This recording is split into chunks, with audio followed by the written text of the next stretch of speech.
Hoy estoy por cerrar el primer libro. Vamos a dar esa segunda parte que tiene que ver sobre la obra del Espíritu Santo en el cristiano o en la persona, para que se convierta, para que llegue a ser un verdadero cristiano. Después de escuchar el mensaje, el Espíritu Santo es el que obra en nosotros y nos va a transformar y nos va a cambiar a través de la palabra de Cristo y nos va a hacer nueva criatura. Entonces, volviendo al tercer tema, tiene que ver con el mensaje de salvación, y hemos hablado que ese mensaje tiene que ver con rescatar al hombre. Dios mismo se ha tomado el trabajo de venir a rescatar aquello que se había perdido, aquello que había caído y que había desobedecido a Dios en el principio, en el huerto del Edén. Y lo va a hacer a través de su propio Hijo. De tal manera amó Dios al mundo que ha dado a su propio Hijo. Él va a venir a pagar esa deuda.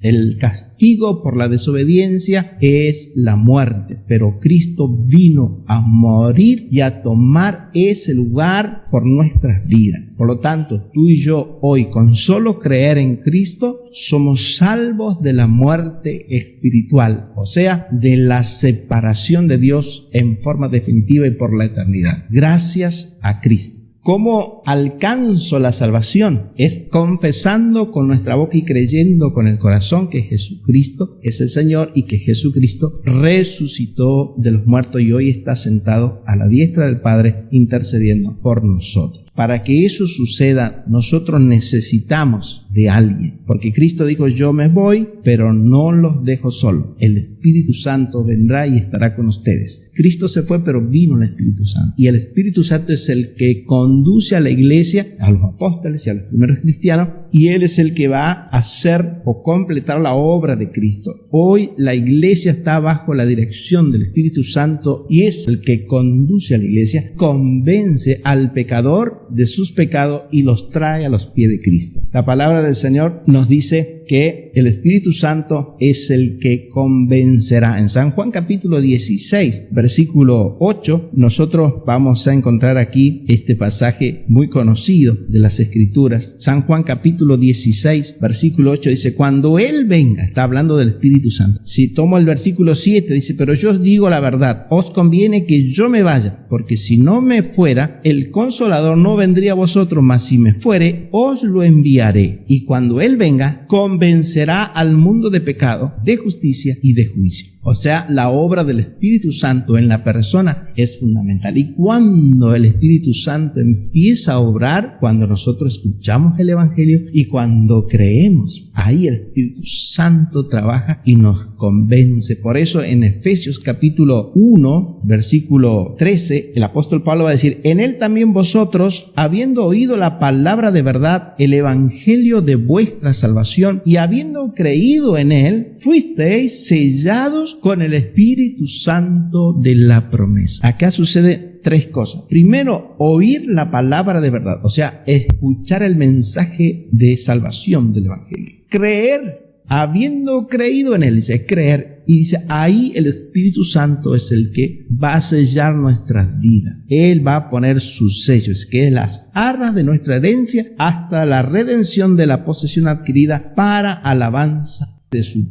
gloria. Necesitamos abrir nuestro corazón a la palabra del Señor y eso permite la entrada del Espíritu Santo, que Él pone su sello en nuestra vida, y a partir de ahí, una vez que el Señor selló nuestra vida, el enemigo sabe que tú y que yo, al ser sellados por el Espíritu Santo, somos propiedades de Dios. Ya no somos más simples criaturas, somos hijos de Dios. Por eso decíamos también en la clase pasada que el mensaje del Evangelio es que Jesucristo vino a los judíos, a los suyos, pero los suyos los rechazaron, mas todo lo que le recibieron tienen potestad de ser llamados hijos de Dios. Entonces, repasando, el Espíritu Santo es el que va a poner el sello y a partir de ese día somos sellados por el Espíritu de Dios y somos hijos de Dios, y el enemigo eso va a respetar. Ya no seremos más de su propiedad, ya no seremos más de la propiedad de Satanás, ni del pecado, ni del mundo, ni de la vida pasada. Seremos una nueva criatura en Cristo Jesús a partir de que recibimos el Espíritu Santo en nosotros. El Espíritu Santo es el que nos va a enseñar a partir de ahí la palabra. Si nosotros tomamos San Juan, capítulo 14, acá tenemos varios versículos sobre lo que el Espíritu Santo va a hacer o hace en nosotros. En el capítulo 14 del Evangelio según San Juan, versículo 26, la palabra del Señor dice: mas el Consolador, el Espíritu Santo, a quien el Padre enviará en mi nombre, Él os enseñará todas las cosas y os hará recordar todo lo que yo os he dicho.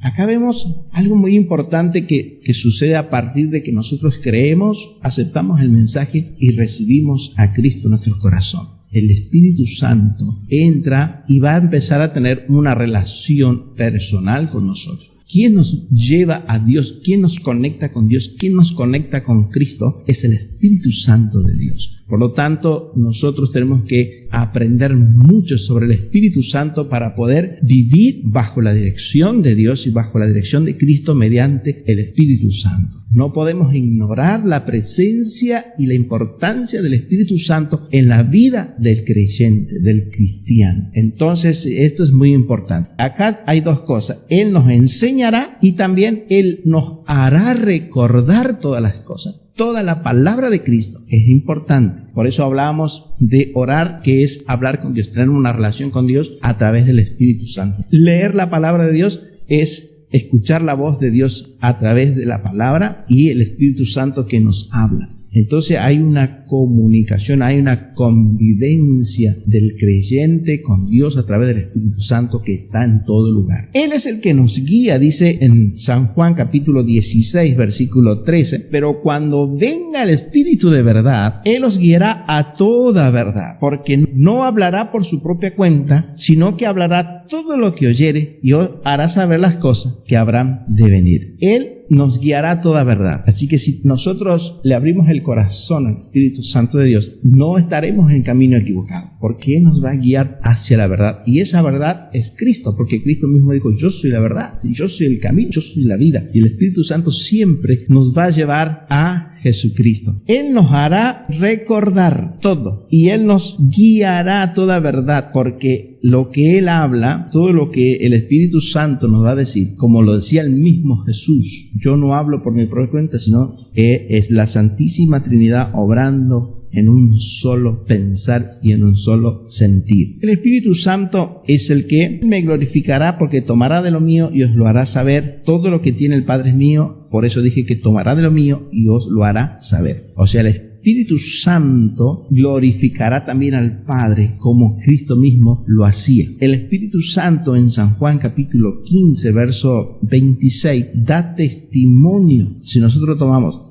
San Juan 15, versículo 26 dice: pero cuando venga el Consolador, a quien yo os enviaré del Padre, el Espíritu de verdad, el cual procede del Padre, Él dará testimonio acerca de mí. ¿Qué significa esto? Que el Espíritu Santo es el que nos conduce a Cristo, que nos conduce a la verdad, que nos conduce al Maestro, a nuestro Salvador. Es el que nos da testimonio de Cristo. Él es el que nos hace entender de verdad quién es Cristo y lo que Cristo hizo por nosotros y lo que Cristo hace por nosotros. Por lo tanto, no podemos hablar de un creyente, no podemos hablar de un cristiano verdadero, no podemos hablar de un hijo de Dios verdadero, no podemos hablar de un nuevo hombre, al menos que el Espíritu Santo obre. El que no le ha dado lugar al Espíritu Santo de Dios en su corazón puede estar convencido, tal vez tener un arrepentimiento, pero no un total arrepentimiento. Puede estar triste por algunas cosas, pero no totalmente arrepentido por lo que hizo. Por lo tanto, el único que nos lleva a un verdadero arrepentimiento, y eso lo vamos a ver ya la semana que viene cuando empecemos a hablar algunos principios bíblicos y algunas doctrinas que tenemos nosotros como cristianos, el arrepentimiento es fundamental. Y no solo el Espíritu Santo nos convence, nos enseña, sino que también intercede por nosotros, como dice en Romanos, el capítulo 8, acá encontramos un pasaje maravilloso, porque al saber que el Espíritu Santo realmente está interesado en nosotros, eso es algo muy confortable. Saber que Él mismo se preocupa por ti, se preocupa por mí, saber que el Espíritu Santo está alerta y vigilando por nuestras debilidades es muy importante. Por eso dice, de igual manera, versículo 26 del capítulo 8 de Romanos, de igual manera el Espíritu nos ayuda en nuestra debilidad, pues que hemos de pedir como conviene, no lo sabemos, pero el Espíritu mismo intercede por nosotros con gemidos indecibles. Mas el que escudriña los corazones sabe cuál es la intención del Espíritu, porque conforme a la voluntad de Dios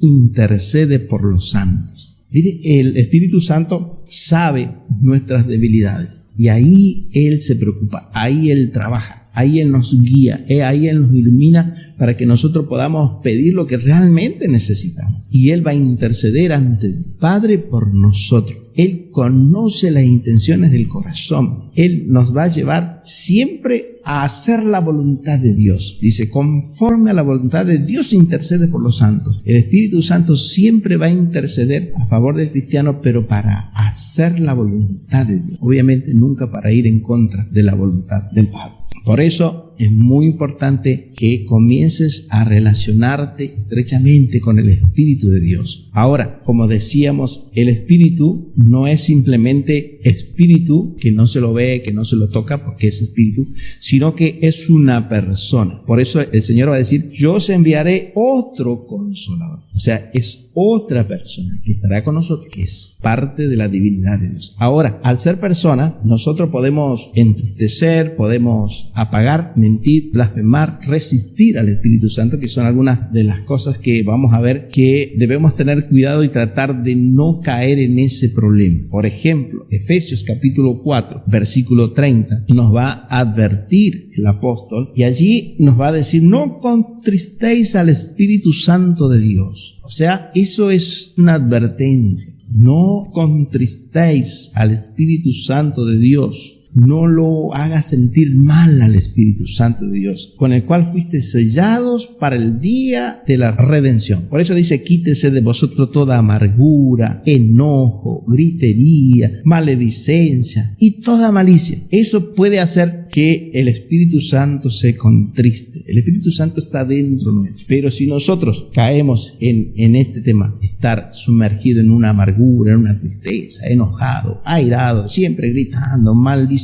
a todo el mundo, el Espíritu Santo no puede habitar en esa casa. Antes bien, dice, sed benignos unos con otros, misericordiosos. Por lo tanto, el Espíritu Santo se apaga si nosotros comenzamos a actuar de esa manera. Ahora, ¿cómo mantendremos la llama encendida? En el versículo 16 dice, estad siempre gozosos. Es difícil, pero es el Espíritu Santo el que nos ayuda. Y nosotros mantendremos la llama del Espíritu Santo siempre gozoso, aún en las pruebas, aún en las dificultades. Y a veces uno no entiende por qué, a pesar de la situación en la que está pasando, está feliz y está contento, porque el Espíritu Santo es el que nos está sosteniendo. Orad sin cesar, dad gracia en todo. A veces apagamos el Espíritu cuando entramos a olvidarnos los beneficios de Dios y a renegar contra las situaciones que estamos enfrentando, olvidándonos verdaderamente que gracias a Dios podría haber sido peor todo. Pero Él dice, dad gracias en todo, porque esta es la voluntad de Dios para con vosotros en Cristo Jesús. Examinad todo, pero retened lo bueno y absteneos de toda especie de mal, y el mismo Dios de paz os santifique por completo, y todo vuestro ser, espíritu, alma y cuerpo sea guardado irreprensible para la venida de nuestro Señor Jesucristo. Amén. O sea, podemos apagar y contristar al Espíritu Santo haciendo las cosas como resistir. El pueblo de Israel resistía al Espíritu Santo. Es lo que Esteban va a confrontar a los judíos en el capítulo 7 del libro de los Hechos, versículo 51.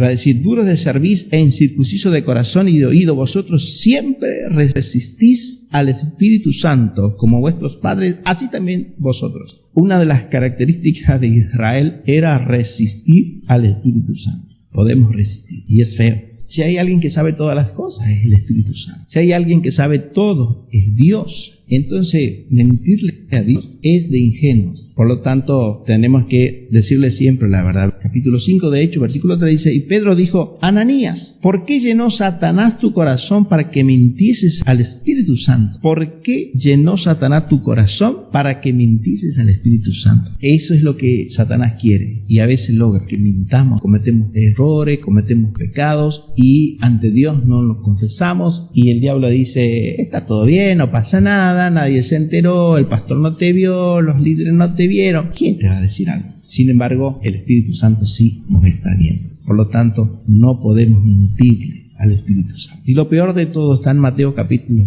3, versículo 29, que quiero compartirlo porque a veces tenemos que tener muchísimo cuidado con lo que el Señor dijo en este pasaje. Cualquiera que blasfeme contra el Espíritu Santo no tiene jamás perdón, sino que es reo de juicio eterno. Esto es categórico y esto es tremendo. Si hay un pecado que no tiene perdón, es blasfemar contra la obra del Espíritu Santo, contra la obra de Cristo. Por lo tanto, ¿qué significa blasfemar? Es decir mentiras, es negar sobre lo que está sucediendo o lo que está pasando. Jesús dijo esto cuando los fariseos lo acusaban de que todo lo que él hacía, que los milagros que Jesús hacía, que los espíritus que él expulsaba, las obras, las señales que él hacía, era por la obra del diablo y no por la obra del Espíritu de Dios, que era por la obra de Satanás y no por la obra de Dios. Por lo tanto, Jesús dijo: ojo, tengan cuidado, no atribuyan la obra de Dios a Satanás. El que confunde la obra de Dios y cree que es Satanás el que está haciendo, tenga cuidado, no se puede decir eso. Entonces, para ir cerrando, quiero que hagamos lo siguiente. Una vez que nosotros hemos escuchado el mensaje del Evangelio y hemos creído a la palabra de Cristo, el Espíritu Santo es el que nos conduce a esa verdad y nos convence, y nosotros lo recibimos en el corazón, y el Espíritu Santo viene y hace en nosotros lo que dice, por ejemplo, en Mateo capítulo 12, versículo 43. ¿Qué hace el Espíritu Santo? Saca todo lo malo, todas las obras del enemigo. Si hay espíritu inmundo, lo echa fuera, limpia la casa. Dice: cuando el espíritu inmundo sale del hombre, anda por lugares secos buscando reposo y no lo halla. Entonces dice: volveré a mi casa de donde salí, y cuando llega la halla desocupada, barrida y adornada. Entonces va y toma consigo otros 7 espíritus peores que él, y entrando moran allí, y el postrer estado de aquel hombre viene a ser peor que el primero. Por lo tanto, es importante, una vez que le hemos dejado que el Espíritu Santo realmente limpie nuestra casa, es mantener la presencia del Espíritu Santo, establecer prioridades en nuestras vidas y darle a Dios el primer lugar. Por eso en Mateo capítulo 6, verso 36 dice: buscad primeramente el reino de Dios y su justicia, y todas las otras cosas serán añadidas. Tenemos que establecer prioridades a partir de que el Espíritu Santo está en nosotros. Él es el más importante. Dios es lo más importante. Jesús mismo lo dijo, ¿sí? Que no podemos amar más a otra cosa que a Él. Si el que ama más a otra cosa que a Él, dentro de esa otra cosa dijo: al que ama más a padre, a madre, a hijo, a esposa o a esposo, no es digno de mí. Él es el primero. Por eso debemos establecer nuestra prioridad, y es Dios. ¿Cómo lo hacemos? A través de la oración, o sea, hablar, y a través de la lectura, el estudio de la palabra del Señor. Debemos no descuidar nuestra familia, que estaría en segundo lugar. Dios primero, la familia, la iglesia, nuestro trabajo, nuestra ocupación, y el prójimo, siempre el que está al lado, también va a necesitar de nosotros. Pero esas serían nuestras prioridades. Ahora, puede pasar que cuando te conviertas al Evangelio, o cuando recibas a Cristo en tu corazón, muchos de tus familiares te hagan un lado, tus conocidos, tus amigos te hagan un lado porque ahora sos cristiano, porque ahora sos evangélico. Y es lo que dice en 1 Juan capítulo 3, verso 13, donde él dice: no os extrañéis si el mundo os aborrece. Lo bueno es que eso ya lo advierte el Señor. Y el Señor nos dice en Romanos capítulo 8, versículo 35, que nada nos puede separar del amor de Cristo. Una vez que nosotros hemos experimentado el amor del Señor, nada, dice, ¿quién nos podrá separar del amor de Cristo? Tribulación, angustia, persecución, hambre, desnudez, peligro, espada. Como está escrito: por causa de ti somos muertos todo el tiempo. Por causa de Cristo, sí, para muchos morimos. Dejan de tenernos en cuenta. Pero el apóstol dice: ante todas estas cosas somos más que vencedores por medio de aquel que nos amó. Quiero decirte que vas a perder tal vez muchos amigos del mundo, porque el que se convierte a Cristo deja de ser amigo del mundo, pero vas a ser parte de otro cuerpo que es la iglesia, y en la iglesia vas a encontrar muchos hermanos y nuevos amigos que ahora conocen a Dios, con los cuales vas a poder tener una nueva vida y una nueva forma de vivir. ¿Cuál es el paso? ¿Qué es lo que hay que hacer una vez que uno recibe a Cristo en el corazón? Lo que hacían los primeros cristianos, y una forma de testificar al mundo y de decir: ahora ya no soy más de este mundo, muero para este mundo y vivo para Cristo una nueva vida, es a través del bautismo en agua. Los primeros cristianos lo practicaban haciendo a través de ese bautismo una manifestación pública o una declaración pública de su fe en Cristo. Ahora ya no eran solamente judíos, sino eran judíos pero que creían en el Mesías, en el Cristo. Sí, por eso los evangelios lo establecen. El mismo Jesús lo enseñó y dijo: el que creyere y fuere bautizado será salvo. Que vayan y que prediquen, enseñándoles que guarden todas las cosas, bautizándolos en el nombre del Padre, del Hijo y del Espíritu Santo. Es un mandamiento del Señor para todos aquellos que aceptamos a Cristo, y los apóstoles lo hicieron, lo enseñaron y lo explicaron totalmente. El bautismo es el segundo paso que tienes que dar después de haber aceptado a Cristo en tu corazón. Tienes que pasar por las aguas del bautismo para dar testimonio público de tu fe en Cristo. En el libro de los Hechos, capítulo 2 en adelante, puedes leer, en la palabra encontramos que todos los que aceptaban a Cristo pasaban por las aguas del bautismo. Es una forma de dar a conocer nuestra nueva fe, pero también de testificar de lo que Cristo hizo por nosotros. Por eso el bautismo correcto es el que se hace por inmersión. La persona debe sumergirse, meterse bajo el agua, zambullirse bajo el agua. Esto es símbolo de la muerte de Cristo, de la sepultura de Cristo bajo el agua, pero al salir del agua, de la resurrección,